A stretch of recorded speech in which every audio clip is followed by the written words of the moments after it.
The Middle Ages, an era defined by faith, fury, and endless struggle. For 1,000 years, the map of Europe was constantly being redrawn, not by treaties, but by the clash of steel. Every great cultural or political shift was sealed with a battle. These conflicts were defining moments where the very course of Western civilization hung in the balance.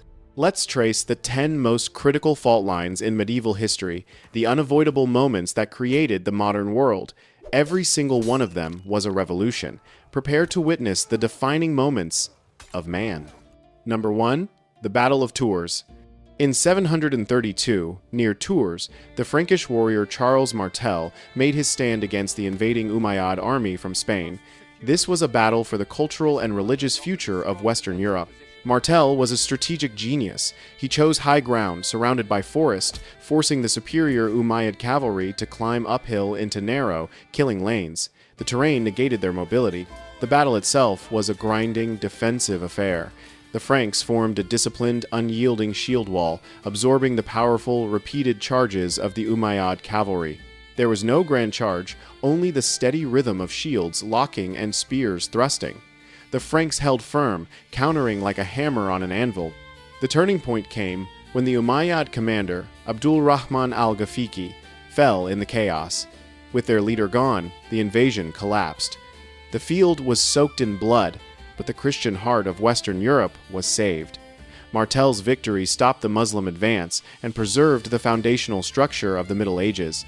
If the Franks had fallen, Europe's languages, faith, and political identity might have been shaped by a different civilization. The brutal stand at Tours secured the future of the West. Spared and steadied by Tours, Western Europe marched on toward new reckonings. Fast forward 3 centuries, and another single day would redraw a kingdom from the ground up. The Battle of Hastings. In 1066, England's fate was decided in a single, tragic afternoon. King Harold Godwinson, exhausted after crushing the Norwegians up north, raced south to meet the invasion of William, Duke of Normandy. Harold's forces rushed to Senlac Hill and established a perfect, tight shield wall, a defense of wood and sheer will. William's forces, relying on archers and cavalry, struck again and again, but the wall held firm. Then came the trick. The Normans feigned retreat. Weary and overconfident, the English tragically abandoned their perfect defense to chase the seemingly fleeing enemy down the slope. It was a fatal mistake. The Normans instantly wheeled their heavy cavalry around and slaughtered the exposed English infantry. Arrows darkened the sky. One found Harold, and the last Anglo-Saxon king fell. As dusk settled, the political and cultural landscape of England had changed forever. French became the language of power, a new feudal system was enforced, and Norman stone castles rose like teeth across the land. Hastings wasn't just a conquest, it was the moment medieval England was born, severing its ties to its Germanic and Nordic past. The shock of conquest didn't end at the Channel, it reverberated toward the Holy Land. Soon, faith, steel, and ambition would collide against stone walls under a burning Levantine sun. The Siege of Jerusalem. In 1099, the remaining desperate crusaders reached Jerusalem after months of famine and fighting. They were starving, short on wood, and almost out of hope. The city's thick walls mocked them. The miracle came when a Genoese fleet arrived, and its sailors bravely tore their ships apart to build the necessary siege towers. For days, under a hail of arrows and boiling oil, the crusaders dragged the massive towers to the walls. Driven by a fierce, desperate faith, they finally broke through the inner defenses. What followed was an act of horrific, unbridled savagery. Men, women, and children of Muslim and Jewish faith were massacred where they stood. Contemporary chroniclers called it a sea of blood. For the victors, this atrocity was rationalized as divine justice. Jerusalem was theirs, and the Crusader kingdoms were established. However, in claiming the holy city with such blood, they tragically planted the seed of deep, enduring vengeance, one that would meticulously bloom decades later under the name of the great unifier and sultan, Saladin. That seed did not sleep. As decades passed, a patient strategist gathered strength and waited for the moment to unmake what had been taken in fire. Up next, the Battle of Hattin. Saladin was a master strategist, By 1187, he knew he couldn't take the Crusader castles by brute force. He had to destroy their army first. He lured the Crusaders into a trap. They marched under the burning sun toward the Sea of Galilee, carrying their sacred relic, the true cross. But water never came. Saladin's army skillfully encircled them, blocking every well and spring. The final torment began that night when Saladin ordered the grass set aflame. Smoke and choking heat filled the air, denying the men and horses rest. The next morning, the Crusaders were dying on their feet. Their heavy armor had become ovens, and their mouths were cracked with agonizing thirst. Their disciplined lines broke down into chaos. Saladin struck, and the resistance dissolved. The victory was total. The true cross was seized, the majority of the knights were captured, and the once mighty Crusader kingdom collapsed. When Saladin entered Jerusalem shortly after, he offered mercy and allowed ransoms, a moral victory that contrasted sharply with the Crusaders' 1099 massacre. While Europe reeled from the loss, a new war for freedom was brewing in the north. As the Levant shifted, another frontier stirred. Beyond the Channel, the cry for liberty rose not with grand armies, but with a plan and a bridge. And number 5 is the Battle of Stirling Bridge, 1297. Scotland, 1297.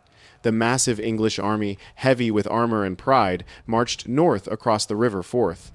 Waiting for them was the legendary William Wallace, outnumbered and under-equipped, but not outsmarted. Wallace saw the perfect trap, the narrow wooden bridge at Stirling, barely wide enough for 2 horses. He waited in silence as the English army made the catastrophic mistake of crossing a few men at a time, creating a bottleneck. Then, with a sudden, decisive signal, the Scots attacked the small, vulnerable force that had already crossed. Pikes struck, arrows flew, and horses thrashed in the mud. The bridge buckled under the chaos. Men, weighed down by their heavy armor, drowned, crushed by their own comrades. The English line shattered before it could even fully form. Wallace didn't win with numbers. He won with sheer strategy and terrain exploitation. Stirling Bridge became the potent symbol of using brains over brawn, galvanizing Scotland's roar for freedom. His victory was a powerful lesson that strategy and discipline could defeat overwhelming numbers, a lesson that would be painfully repeated elsewhere. Yet, even before Wallace sprang his trap, Europe had already tasted a different storm from the east.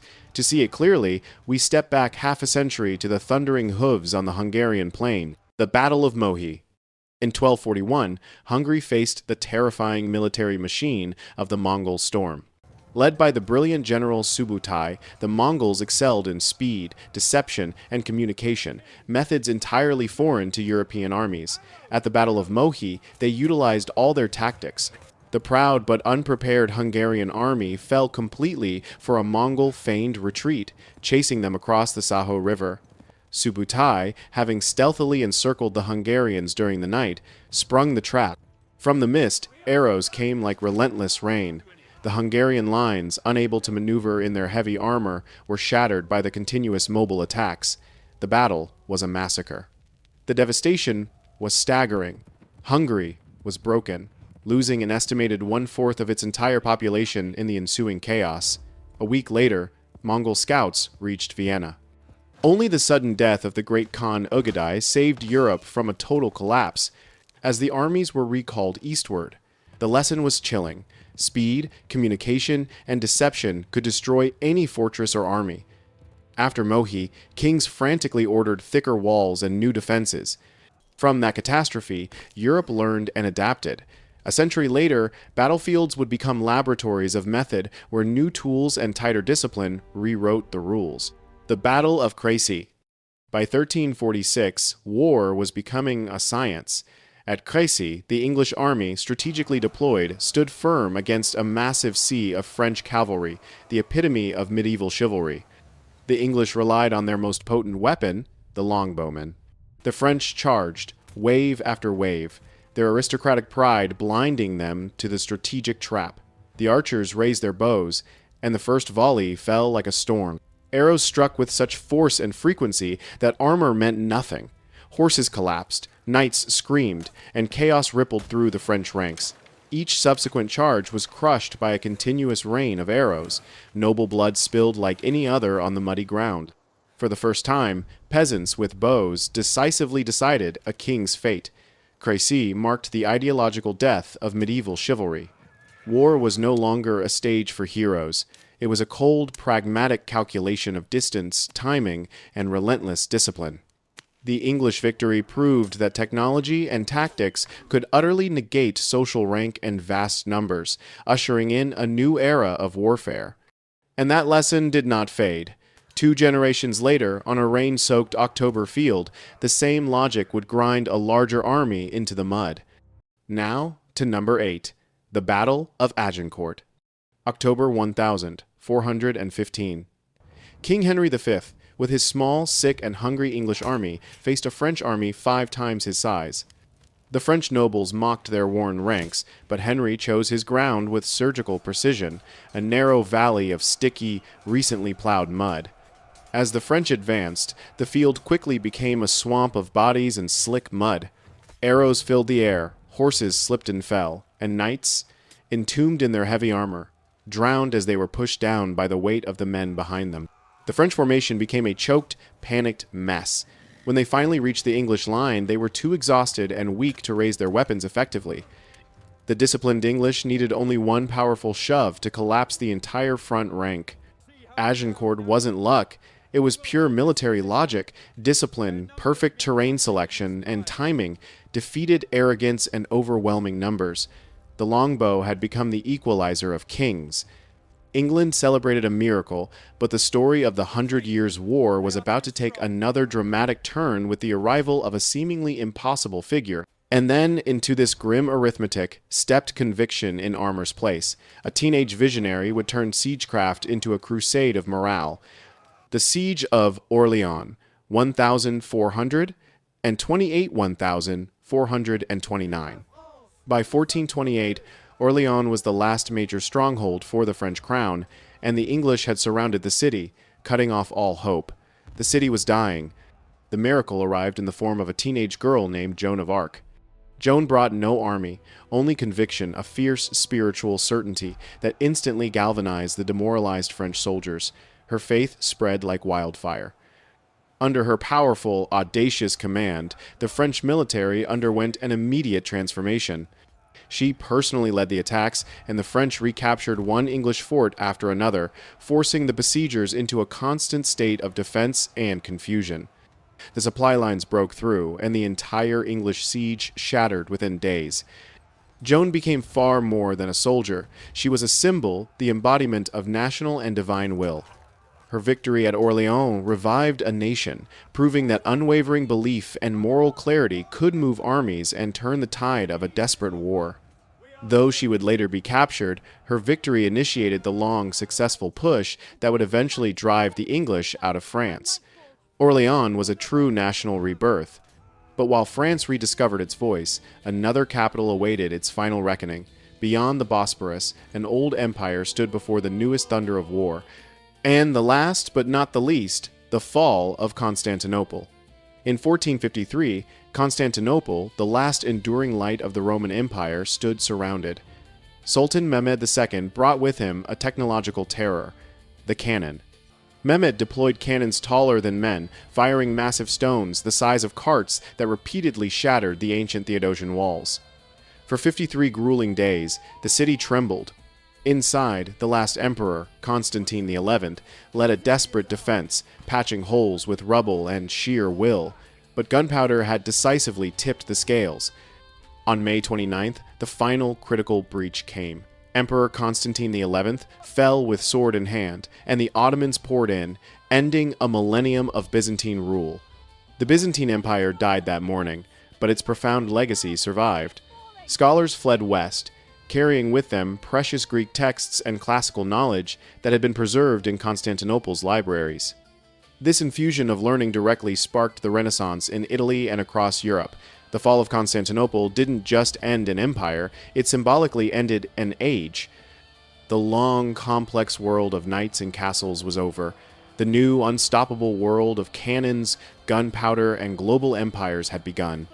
And with that breach, The medieval script closed, and a new stage rose one, where ideas traveled faster than armies, and the future spoke in the thunder of guns and the whisper of reborn learning. You have just witnessed 10 pivotal moments where the fate of Western civilization hung in the balance, from the cold plains of Tours to the smoking ruins of Constantinople. If you want to continue exploring the raw, unfiltered drama and strategic turning points that shaped our world, the why behind the what, make sure to subscribe to Flow of History and hit the notification bell. Because here, we don't just recount the past, we analyze the moments that changed everything. Let us know in the comments, which of these battles do you think was the most critical for the future of Europe?